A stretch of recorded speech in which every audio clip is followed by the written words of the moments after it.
Good morning students, class 11। आज आपको एक नया एक्सपेरिमेंट बताने जा रहे हैं।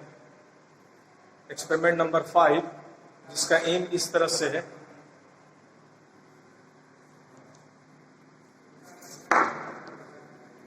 To determine the density of a given solid body by using a vernier calipers। Vernier calipers का आप यूज देख चुके हैं। ये वर्नियर कैलिपर्स है। इसका यूज करके एक सिलिंड्रिकल ऑब्जेक्ट का आपको डेंसिटी निकालना है। इसमें डेंसिटी बराबर होता है मास बाई वॉल्यूम, यानी उस ऑब्जेक्ट का आपको मास निकालना होगा और वॉल्यूम निकालना होगा। तो वॉल्यूम निकालने के लिए वर्नियर कैलिपर्स का यूज करेंगे और मास निकालने के लिए फिजिकल बैलेंस का यूज करेंगे। ये है फिजिकल बैलेंस, ये है, देखिए ये फिजिकल बैलेंस है। इसका यूज करके इससे इस बॉडी का आपको मास निकालना है। ये सिलिंड्रिकल ऑब्जेक्ट है, इसी का हमको डेंसिटी निकालना है। तो चलिए देखते हैं। सबसे पहले ये वर्नियर कैलिपर्स जो है, इसमें एरर देख लेना पड़ता है। एरर आपको बताया गया है, यहाँ देखिए एरर। ये अगर वर्नियर का 0,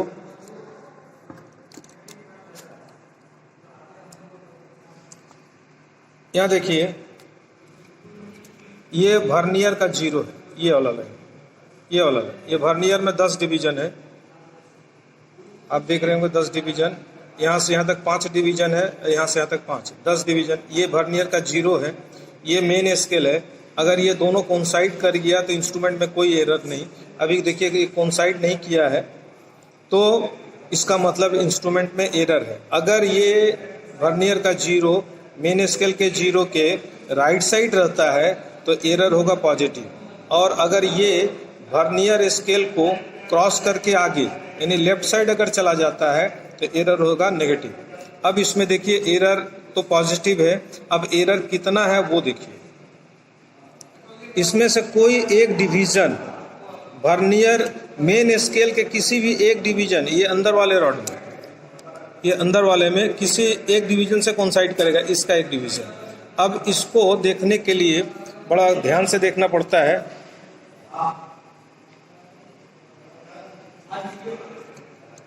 दिखा रहे हैं आपको।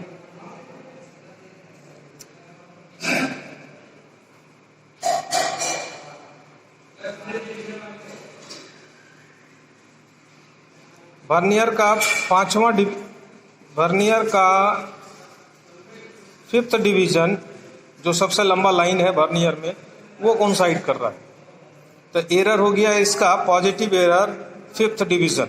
अब इसको आप यहाँ लिखिए टेबल के ऊपर में, पॉजिटिव एरर यानी इतना रीडिंग इंस्ट्रूमेंट ज़्यादा शो करेगा। Positive error is equal to 5 into least count 0.01। इसको मल्टीप्लाई कर दिएगा तो 0.05 ये सेंटीमीटर में। इतना रीडिंग हमको माइनस करना पड़ेगा। इतना रीडिंग ज़्यादा शो कर रहा है इंस्ट्रूमेंट, इसलिए इतना रीडिंग हमको माइनस करना होगा। किसमें? ये डायमीटर जो निकालेंगे उसमें। अब देखिए ये वर्नियर कैलिपर्स का लिस्ट काउंट एक्सपेरिमेंट नंबर 1 में बताया गया वही चीज़ है। 10 vernier scale division is equal to 9 main scale division. इसका 10वां डिवीजन जो है मेन स्केल के 9 डिवीजन से कोइंसाइड करता है। ये 10वां डिवीजन है। ये 1 जो लिखा हुआ है ये मेन स्केल का 10वां डिवीजन, और वर्नियर का 10वां डिवीजन ये मेन स्केल के एक डिवीजन पहले यहाँ कोइंसाइड करा। ये 9th डिवीजन है मेन स्केल का। तो वर्नियर का 10वां डिवीजन मेन स्केल के 9 डिवीजन के इक्वल है। वही चीज़ यहाँ लिखा गया है। वर्नियर का 10 division is equal to main scale का 9 डिवीजन। इसलिए एक वर्नियर स्केल डिवीजन का वैल्यू होगा 9/10 MSD। लिस्ट काउंट का फॉर्मूला आपको बताया गया था 1 main scale division minus 1 vernier scale division. तो मेन स्केल इसका जो मेन स्केल है ये सिंपल स्केल है। इसका एक डिवीजन 1 मिलीमीटर। तो यहाँ देखिए 1 मिलीमीटर लिख दिया गया है, और यहाँ 1 मिलीमीटर लिख दिया गया है। अब वर्नियर स्केल का एक डिवीजन का वैल्यू यहाँ हम लोग ने निकाला है। इसको जब आप करेंगे 1/10, ये मिलीमीटर में आया, इसको आप सेंटीमीटर में कन्वर्ट कर दीजिए। ये लिस्ट काउंट है। अब हम लोग इसका सबसे पहले डायमीटर निकालेंगे। देखिए ये ऑब्जर्वेशन टेबल है। सबसे पहले यहाँ मेजरमेंट ऑफ डायमीटर। तो इस सिलिंड्रिकल ऑब्जेक्ट का पहले हमको डायमीटर निकालना होगा, और डायमीटर निकालने के बाद फिर इसका हाइट निकालना होगा। हाइट और डायमीटर अगर हो जाता है तब इसका हमको मास निकालना होगा फिजिकल बैलेंस से। अब डायमीटर निकालने के लिए आपको पिछले क्लास में एक्सपेरिमेंट नंबर 1 में बताया गया है, उसी तरह से यहाँ भी निकालेंगे। देखिए अब देखिए वर्नियर स्केल का जो 0 आपको दिखाए थे वो मेन स्केल के 9 और 10 डिवीजन के बीच में है। तो इसका मतलब है कंप्लीट डिवीजन इसका 9 हुआ। तो मेन स्केल, सबसे पहले मेन स्केल रीडिंग लिया जाएगा। तो मेन स्केल इसका है 9 डिवीजन, और इसके बाद VCD लिया जाएगा। VCD vernier coinciding division. तो वर्नियर में 10 डिवीजन है। आप वर्नियर में जो बीच में जो लंबा लाइन आप देख रहे हैं उससे एक पहले लंबा लाइन 5 डिवीजन है, 5वां डिवीजन है, उससे एक पहले चौथा डिवीजन कोइंसाइड कर रहा है ऊपर मेन स्केल से। तो इसका VCD हो गया 4 और इसका मेन स्केल रीडिंग हो गया 9। तो अब आप इस टेबल में लिखिए।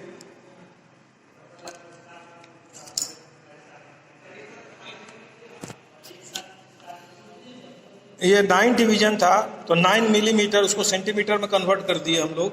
तो 0.9 सेंटीमीटर हो गया। VCD इसका आ रहा था 4, तो 4 इंटू इसका लिस्ट काउंट है 0.01 सेंटीमीटर में। अब ये दोनों को ऐड कर दीजिएगा तो ये डायमीटर हो जाएगा। तो ये हो गया आपको 0.94। अब करेक्शन करना होगा। तो ये करेक्शन, ये पॉजिटिव एरर है, तो इतना रीडिंग इसमें से माइनस कर देना होगा। तो ये हो गया 0.89। इस सेंटीमीटर में आ रहा है, एक रीडिंग हो गया। इसी तरह से इसका अलग अलग प्लेस पर एक बार मान लीजिए हमने यहाँ पकड़ करके लिया, अब दूसरी जगह इस जगह पकड़ के लेंगे, तीसरी बार यहाँ पकड़ के लेंगे। तो इस तरह से 3 रीडिंग इसका लेना है। 3 रीडिंग अभी हम एक रीडिंग आपको लेकर दिखा दिए। इसी तरह प्लेस चेंज करके और 2 रीडिंग लेकर के आपको दिखाते हैं। अब देखिए इसी तरह से 2 और रीडिंग ले लिया गया। ये इसका करेक्टेड डायमीटर निकला, और करेक्टेड डायमीटर का जो है सो एवरेज निकाल लिया गया। तो ये डायमीटर आया आपका 0.886 सेंटीमीटर, फिर डिवाइडेड बाय 2 कर दिए तो उसका ये रेडियस आ गया। R हमको चाहिए, क्योंकि ये सिलेंड्रिकल ऑब्जेक्ट है तो इसका वॉल्यूम पहले निकालना होगा। तो πr² पर इसका वॉल्यूम निकलेगा। तो R और H दोनों चाहिए। अब R तो हम लोगों ने निकाल लिया, अब इसका H निकालना है। H निकालने के लिए अब यहाँ देखिए सिलेंड्रिकल ऑब्जेक्ट को ऐसे रखा जाता है और यहाँ से फिर इसका रीडिंग देखा जाता है। पहले मेन स्केल, तो मेन स्केल कैसे देखेंगे? तो वर्नियर का जो पहला लाइन है वो 0 है, पहले बताया गया। अब ये देखिए मेन स्केल के 5.1 से कुछ ज्यादा, यानी कंप्लीट डिवीजन हो रहा है 5.1 सेंटीमीटर। ये आप देख लीजिए 5.1 सेंटीमीटर। इसके बाद एक जो फर्स्ट लाइन है वर्नियर का, उसके बाद वाला लाइन, उसके बाद वाला लाइन, यानी तीसरा लाइन देखिए, तीसरा लाइन कोइंसाइड कर रहा है। तो तीसरा लाइन का मतलब हुआ 2 डिवीजन। पहला लाइन तो वर्नियर का 0 है, उसके बाद वाला 1 है, उसके बाद वाला 1 है, उसके बाद वाला 2 है। तो 2 नंबर डिवीजन जो है वो कोइंसाइड कर रहा है मेन स्केल से, इसलिए इसका VCD 2 हो गया और मेन स्केल इसका हो गया 5.1 सेंटीमीटर। अब आप इसको कॉपी में लिखिए। कॉपी में हम लोग लिखेंगे इसको। यहाँ देखिए ये मेजरमेंट ऑफ हाइट के लिए एक टेबल बना है। तो ये मेन स्केल इसका हो गया 5.1 सेंटीमीटर। VCD इसका आ रहा था 2 इंटू लिस्ट काउंट है 0.01। अब इसको और इसको ऐड कर दीजिएगा तो ये हाइट निकल जाएगा। तो ये हाइट आपका हो गया 5.21। अब इसमें फिर करेक्शन, क्योंकि वर्नियर स्केल वही है, तो इसमें ये वाला करेक्शन फिर करना पड़ेगा। ये फिर उतना इसमें से माइनस कर देना होगा। अब देखिए इसका जो है आ गया 5.16 सेंटीमीटर। इसी तरह से इसका भी 3 रीडिंग लिया जाएगा।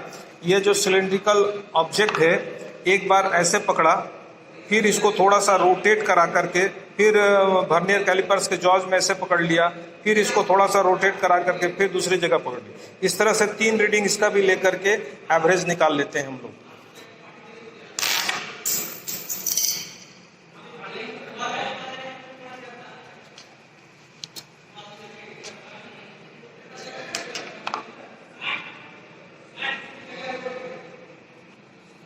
अब देखिए यहाँ थोड़ा सा मिस्टेक हो गया था ऐड करने में, इसको ऐड करने में। यहाँ पर होगा 5.12 में फिर ये करेक्शन कर दिए थे, ये करेक्शन ये उसमें से घटा दिए थे। पॉजिटिव एरर है तो इतना माइनस कर दिए, तो यहाँ माइनस करने पर ये आया था, इसमें से घटा दिए थे 0.05 घटा दिए तो ये आया। दूसरा रीडिंग लिया गया तो ये आया, इसमें भी वही करेक्शन किया गया तो ये 3H निकला। इसका एवरेज निकाल लिया गया। एवरेज यहाँ देखिए निकाल के दिए हैं, ये आ गया 5.066 सेंटीमीटर। H निकल गया और यहाँ आपने देखा R निकल गया, RH निकल गया। तब इससे हम लोग ये फार्मूला बैठा करके वॉल्यूम निकाल लेंगे। अब वॉल्यूम निकालने के बाद अब इसका मास निकालने जाएंगे, तो मास निकालने के लिए फिजिकल बैलेंस का यूज करेंगे। ये देखिए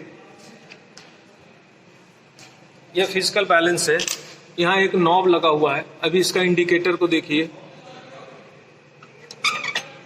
ये देखिए अभी इंडिकेटर ये 0 पर है।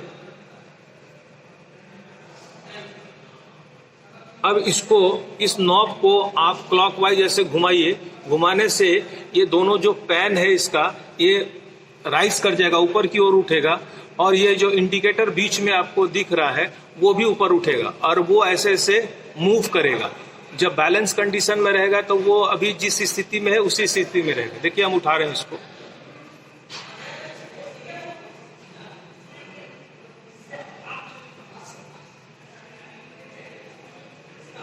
ये देखिए बैलेंस कंडीशन में है। इसका मतलब मेरा फिजिकल बैलेंस जो है सो अभी प्रॉपर कंडीशन में है। अब इसमें हम लोग एक साइड जो है सो हम लोग ऑब्जेक्ट डालेंगे और एक साइड वेट डाल करके इसको बैलेंस करेंगे। कैसे बैलेंस करेंगे वो अभी आपको दिखा रहे हैं। अब यहाँ देखिए ये वेट बॉक्स है, इसमें सबका वैल्यू लिखा हुआ है, ये सब ग्राम में है। अब इसमें से देखिए ऑब्जेक्ट को हमने चढ़ा दिया लेफ्ट साइड में, राइट साइड में, और इधर लेफ्ट साइड में हम ये 5 ग्राम डाल रहे हैं, फिर 2 ग्राम डाल रहे हैं, ये 2 ग्राम देखिए, 7 ग्राम दे दिए। फिर यहाँ देखिए हम 2 ग्राम डाल रहे हैं, 9 ग्राम दे दिए। अब ये बैलेंस हुआ कि नहीं हुआ, इसके लिए ये नॉब को पकड़ करके रोटेट कराना होगा क्लॉकवाइज, और फिर जिस स्थिति में भी इंडिकेटर है उसी स्थिति में आना चाहिए। ये देखिए ऑब्जेक्ट इस साइड में, अगर उसके ऑपोजिट डिफ्लेक्शन चला जाता है इसका मतलब ऑब्जेक्ट भारी है, तो इसका मतलब है इस साइड और हमको वेट डालना पड़ेगा। इसको फिर ऑफ करेंगे, और ये है मिलीग्राम। ये सारा जो वेट देख रहे हैं ये मिलीग्राम में है। इसमें से कुछ वेट हम निकाल करके उसमें डालेंगे। ये 100 मिलीग्राम है।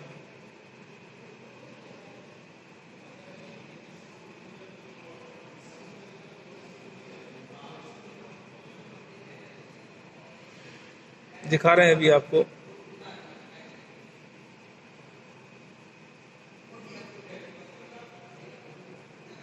ये 100 मिलीग्राम है। 100 मिलीग्राम इसमें डाला गया। फिर ये 50 ग्राम है, ये 50 ग्राम का वेट है, ये डाला गया। 50 मिलीग्राम, सॉरी मिलीग्राम डाल रहे हैं सब। अब इसको हम लोग रोटेट करके देखते हैं।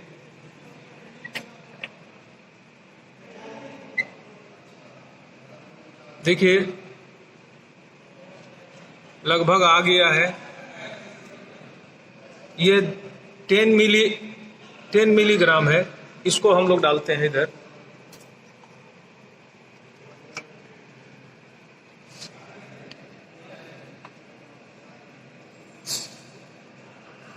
ये देखिए आ गया है। अब ये हम जितना डाले हैं वेट उस सबको प्लस कर देंगे। इसको ऑफ कर दिए। अब आपको यहाँ कॉपी में लिखना है। देखिए यहाँ पर लिखा हुआ है मास ऑफ गिवन ऑब्जेक्ट। इसमें हम लोगों ने क्या क्या चढ़ाया, तो इसमें चढ़ाया 5 gram plus 2 gram plus 2 gram plus 100 milligram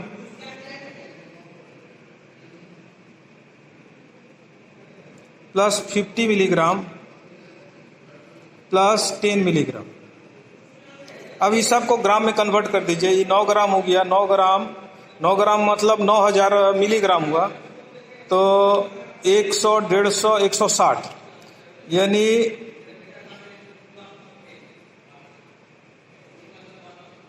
इतना मिलीग्राम हुआ। अब इसको ग्राम में कन्वर्ट कर दीजिए।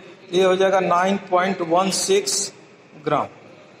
अब ये हमको देखिए मास भी मिल गया और वो दोनों चीज़ भी मिल गया था वॉल्यूम निकालने के लिए। अब इसको हम लोग कैलकुलेट यहाँ फार्मूला बैठाएंगे। यहाँ पर पहले वॉल्यूम निकाल लेंगे। वॉल्यूम निकाल लेने के बाद वॉल्यूम मिल गया, यहाँ से हम लोग को जो है सो मास मिल जाएगा। अब यहाँ पर डिवाइड कर देंगे तो इसका डेंसिटी निकल जाएगा।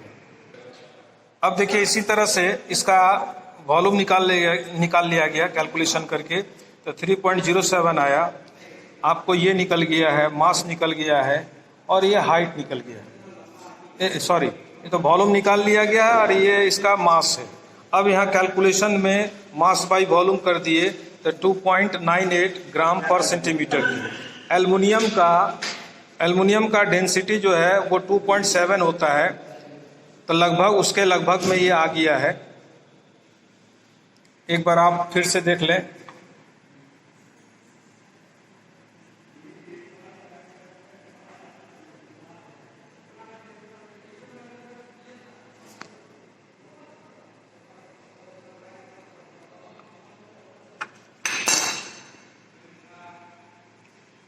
उम्मीद है ये देख करके आपको समझ में आ जाएगा।